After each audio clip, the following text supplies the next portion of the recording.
My name is Maya Vance. I'm 31 years old, and for 18 of those years I was basically a ghost in my own house. You ever feel like a guest in your own skin?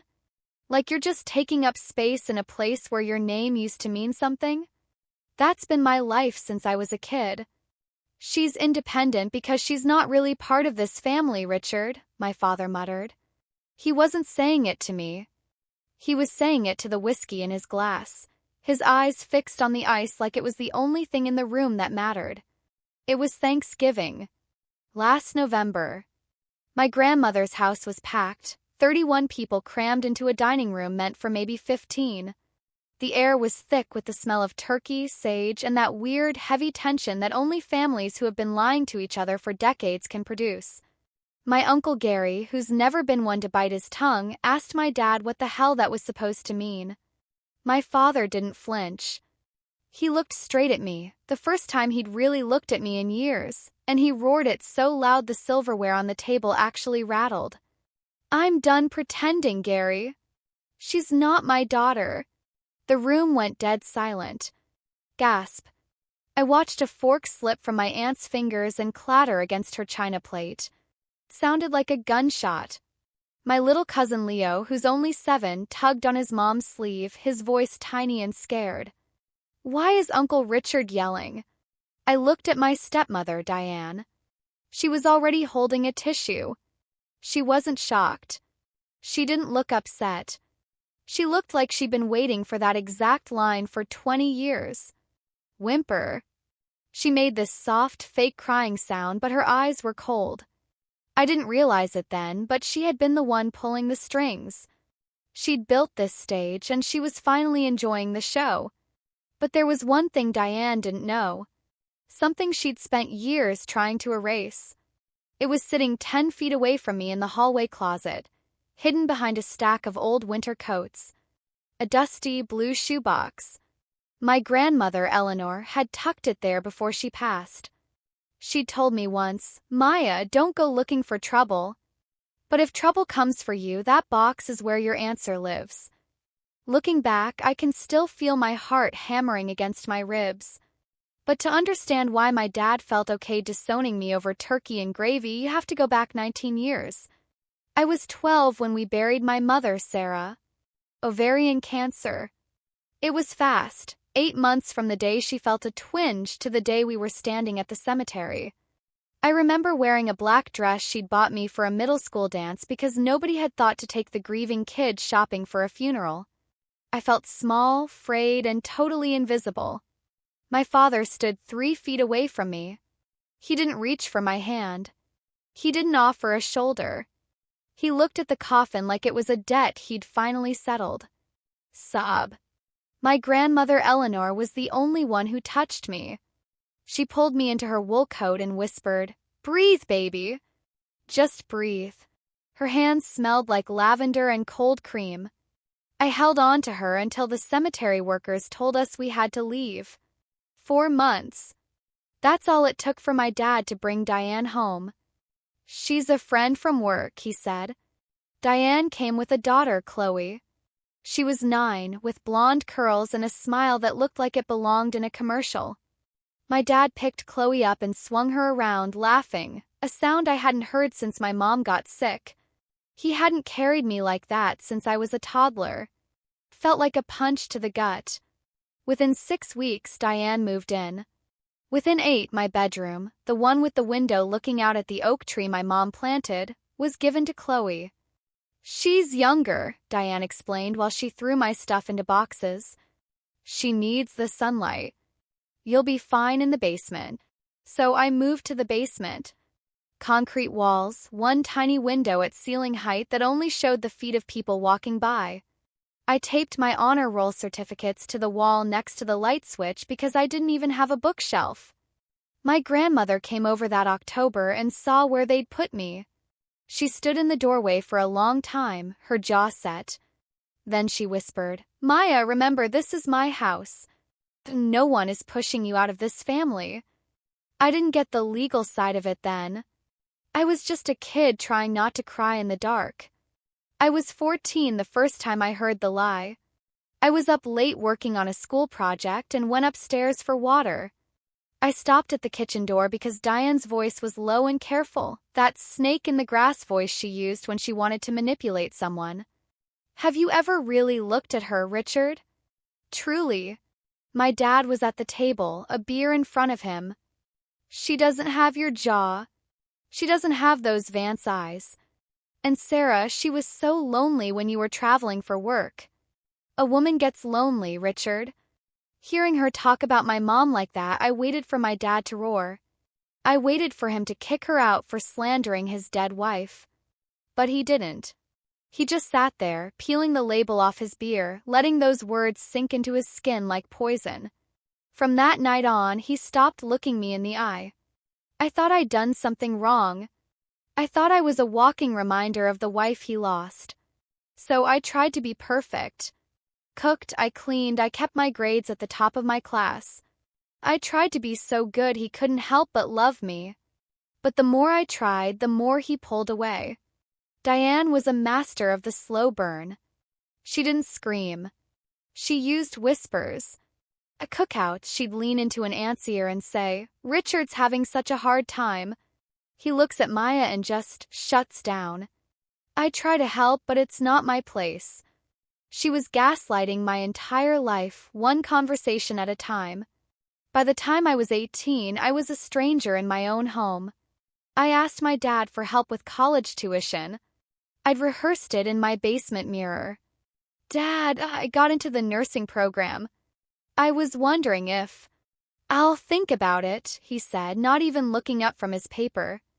A week later, Diane announced that Chloe was going to a private prep school. Full tuition, brand new laptop, the works. My dad beamed at her. "You're gonna do great, kiddo." I never got an answer about my tuition. The silence was the answer.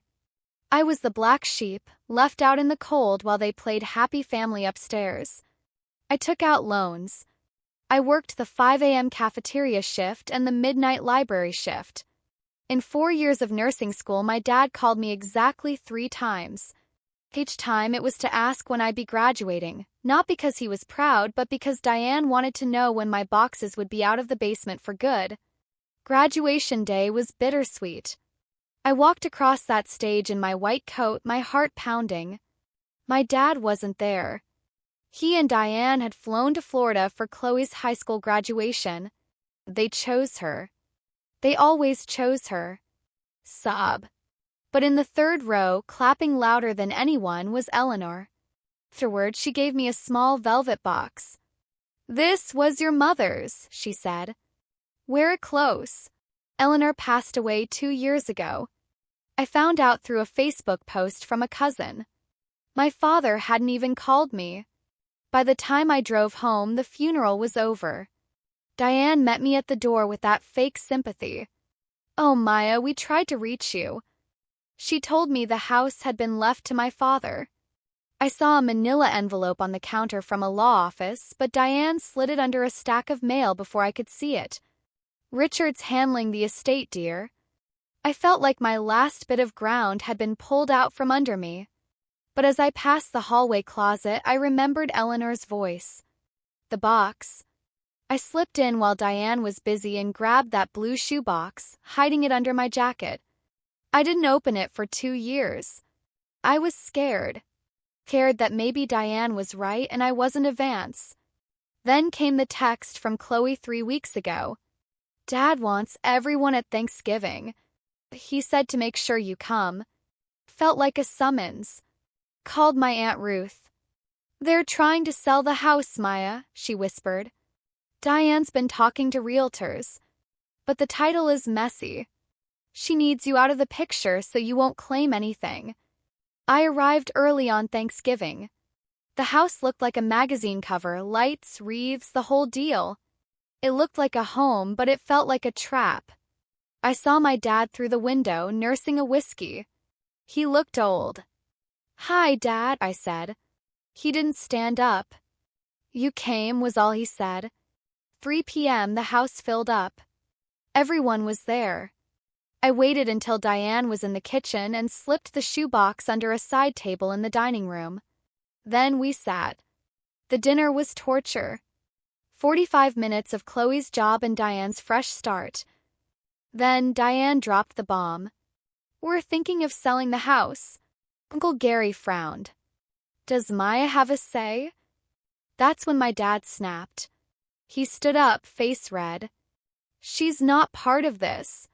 She's not my daughter. Sarah lied to me." The silence was suffocating. "Whimper." Diane dabbed her eyes. "Oh, Richard, not now." I stood up. My chair scraped the floor like a scream. "If we're being honest, let's be honest, Dad." I grabbed the blue shoebox and slammed it onto the table. Thud. "What is that?" Diane's voice lost its sweetness. She looked at the box like it was a snake. I opened the lid. There was a letter from Eleanor. "Dear Maya," I read. "Your mother was faithful. Your father is a weak man. And Diane is a thief." Diane actually gave a sharp, hysterical laugh. "Richard, stop her. She's manipulating you." I didn't stop. I pulled out the paternity test. Probability of paternity, 99.998%. Grandma ran this in 2019 during that health screening, Dad. "You gave the blood." I gave the blood. "She just didn't tell you she ran the extra test." My father's hand shook as he took the paper. He read it once. Twice. He looked at Diane. "You told me the lab results were a mistake. You told me the doctor said she wasn't mine." "I did it for us, Richard." Diane shrieked, her mask finally falling off. "But there's one more thing," I said, reaching to the bottom of the box. I pulled out a deed. "Grandma didn't leave you the house, Dad. She knew you were too weak to keep Diane from selling it. She put the house in a trust for me the day after Mom died. This house belongs to me."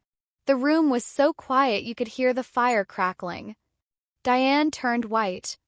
My father looked like he was seeing me for the first time in 20 years. "You have 1 hour to pack, Diane," I said. "Chloe, help her. Dad, you can stay tonight. We'll talk. But the rest of you? Get out." I watched them leave. I watched Diane toss bags into her car, screaming at Chloe. When they were gone, I walked back in. My dad was sitting at the table, head in his hands. Sob. "I'm so sorry, Maya. I didn't know." "You chose not to know, Dad." I went upstairs to my mother's old room. I sat on the bed and opened the jewelry box Eleanor gave me. Inside was a tiny note. "I am with you. Always." I closed my eyes. The war was over, but the house was still full of shadows. "Richard, she's manipulating." "Stop." Diane's voice echoed in my head, one last desperate lie. "No." My father said it without even lifting his head from his hands. One syllable. One word aimed at the woman he'd chosen over me for 18 years. But sitting there in that dining room, watching him crumble into a million pieces, I didn't feel that rush of victory I thought I would. I just felt the heavy, suffocating weight of all the years that word came too late. 18 years for one syllable. Candles flickered, the turkey sat there getting cold and untouched, and the room felt like it was tilting on its axis. But I wasn't done. I reached into that blue shoebox one final time. My fingers brushed against a photocopied document, 4 pages stapled at the corner with my grandmother's elegant, shaky handwriting scrawled in the margin. "Original at Alderman and Associates." "This is a copy." "The original is with my grandmother's lawyer," I said, my voice finally finding its floor. It was steady now. Not because I wasn't shaking inside, but because Eleanor's words deserved to be heard without a tremble. I looked at the table and began to read the relevant section aloud. "I, Eleanor Marie Vance, being of sound mind, hereby amend my last will and testament with the following codicil. I leave the family residence at 14 Maple Hill Road to my granddaughter, Maya Margaret Vance, in full and unconditional ownership." Someone at the end of the table whispered, "Oh my God!" I didn't see who. I didn't care. The codicil states the reason, I continued, my eyes locking onto Diane. My son Richard has been unduly influenced in his decisions regarding his firstborn. I leave the family home to Maya to ensure she always has a place. Diane didn't turn red with rage. She went white. Pure ghostly white. Color drained out of her face like water down a sink. That's not valid, she stuttered, her voice cracking. Richard told me Eleanor left everything to him. Aunt Ruth, still seated, still as calm as a frozen lake, spoke up. That's because you hid the letters from the law office, Diane. Mr. Alderman sent 2 notification letters to this house. Neither one was answered. She paused, letting the silence sting. He told me himself? The room turned on Diane the way a weather vane shifts in a storm. It wasn't all at once, but it was inevitable. My father finally raised his head. His eyes were swollen, bloodshot, and his voice sounded like he'd been swallowing glass. You hid my mother's will? Diane grabbed her purse from the back of her chair. Her mouth opened, then snapped shut. For the first time in 18 years, Diane Vance had absolutely nothing to say. Ruth's voice followed her as she moved toward the door. You can leave, Diane. But the truth? The truth stays right here. Diane stopped in the doorway, clutching her purse to her chest like a shield. She turned around one last time. I expected venom. I expected her to spit fire. What I got was almost worse. It was a plea dressed up as indignation. You're all making a mistake, she hissed. I gave the best years of my life to this family. Marcus, who had been standing by the window with his arms crossed since the DNA results hit the table, just shook his head slowly. Diane, come on. 3 words. But the sheer tiredness in his voice, the disappointment, it carried more weight than any dramatic speech. One of my aunts picked up a serving dish and walked into the kitchen without even glancing at Diane. Another followed. It wasn't a confrontation, it was just over. The way women in our family end things, by quietly refusing to exist in the same room as you. Diane looked at Richard one last time. Are you coming? He was still in his chair, still gripping that lab report like a lifeline. He didn't look up. I need a minute. Richard. He said nothing. Diane left. Her heels clicked down the front steps, clack, clack, clack, and then a car door slammed. The engine turned over, gravel crunched as she backed out of the driveway, and then it was just quiet. 30 people in a dining room. Candles burning low. Food going cold. Nobody knew what to do. There's no etiquette book for this. There's no chapter titled, What to Serve After Your Stepmother's Life Collapses. Pastor Thompson finally folded his napkin neatly. I think the family could use some space, he said softly. A few of Diane's book club friends and my dad's golf buddies murmured in agreement, grabbing their coats and whispering soft goodbyes. I stepped out onto the porch for some air, and that's where I found Chloe. She was sitting on the top step, elbows on her knees, staring at the empty driveway where her mother's taillights had just disappeared. She wasn't crying for Diane. I could tell. She was crying for the foundation of her entire life, realizing it had been built on poison for 18 years. The foundation had finally cracked, and she was falling through the floor. By 7 p.m., the house was nearly empty. A few relatives were in the kitchen, wrapping leftovers in foil and speaking in hushed tones. Ruth was at the sink, washing dishes with steady hands and warm water, no wasted movement. I sat on the bottom step of the staircase, my phone in my hand. I'd already dialed the number on the codicil. Gerald Alderman, attorney at law. It rang 4 times before hitting voicemail. An older man's voice unhurried. You've reached the office of Gerald Alderman. We are closed for the holiday. Please leave a message. I pressed the phone to my ear.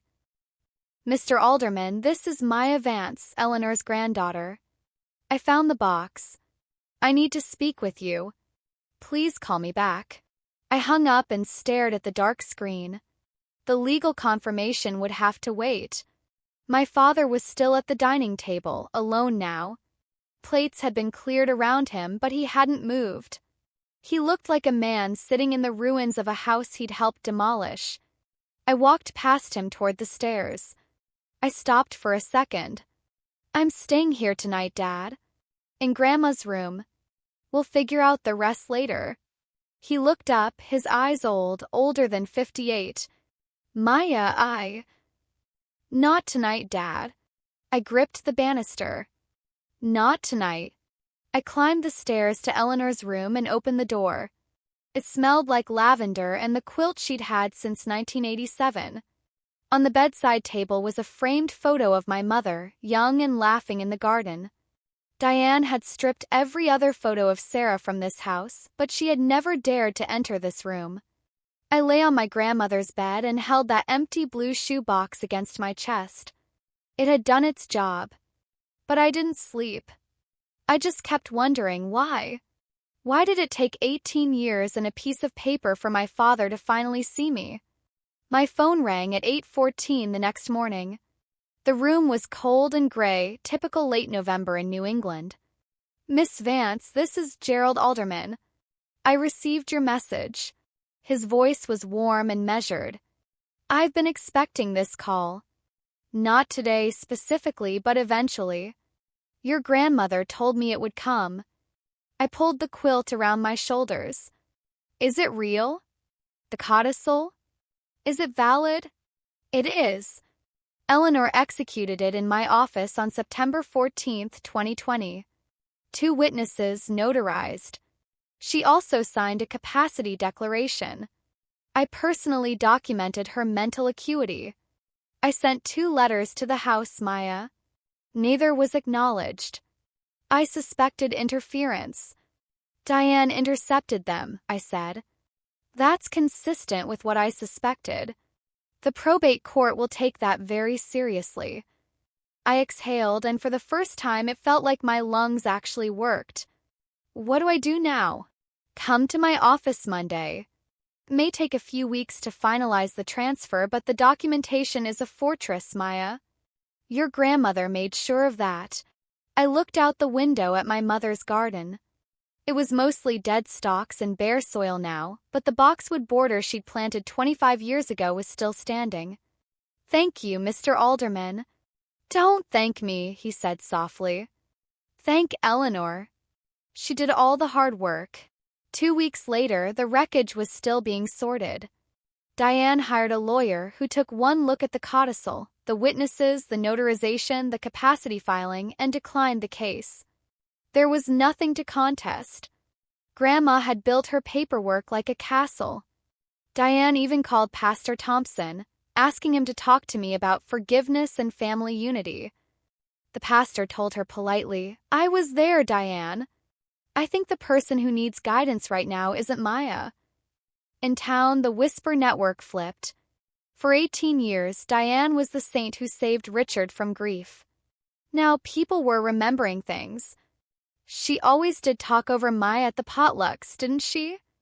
Remember when she forgot to invite her to the Christmas pageant? The same community that nodded along to her lies for 2 decades was now quietly rewriting the story. My phone blew up with messages. Marcus said Grandma would be proud. Aunt Carol apologized for not seeing it sooner. A few people stayed silent. I didn't blame them. Takes a lot of guts to admit you were fooled by a pro. Then the pastor called me privately. 3 years ago, Maya, your grandmother came to see me. She asked if writing a codicil was the right thing to do. What did you tell her? I told her to follow her conscience. She sat in the chair you're in right now and said, My granddaughter is going to need armor one day. This is the best I can forge. I pressed the phone to my head and cried. Chloe called me a week after that. Her voice was small. I think I knew something was wrong, she said. I saw how Mom treated you. I saw Dad stop looking at you, and I just kept taking the good parts for myself. The room, the tuition. I told myself it wasn't my problem. It wasn't your fault, Chloe, I said. But it wasn't right either. Mom keeps calling me. She says you stole the house. She says Grandma was senile. What do you think?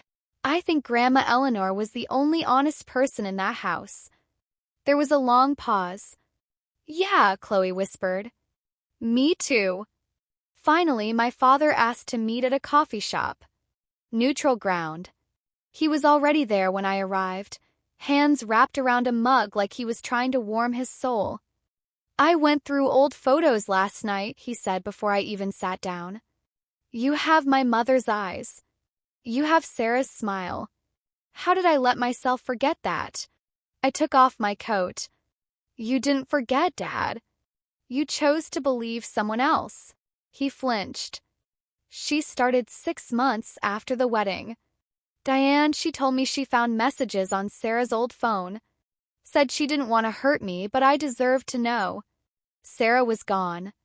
She couldn't tell me it wasn't true. Cruelty of it made me sick. Diane attacked a woman who couldn't fight back. You could have done a DNA test any time in 18 years, Dad. Costs $100 and takes 3 days. I was afraid, he whispered. You weren't afraid the answer would prove her right, I said, keeping my voice level.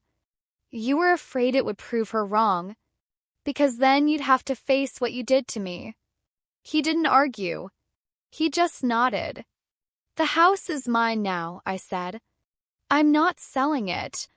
I'm not kicking you out. But Diane's lies are never crossing that threshold again.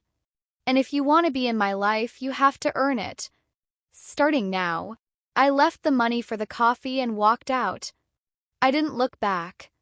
I couldn't. If I saw him crying, I might have sat back down, and I was done with that cycle. 1 month later, the house was officially mine. I spent a Saturday cleaning Grandma's room and found 3 more shoe boxes, ordinary ones this time, filled with photos. Maya at 2 on Richard's shoulders. Sarah in the garden with dirt on her knees.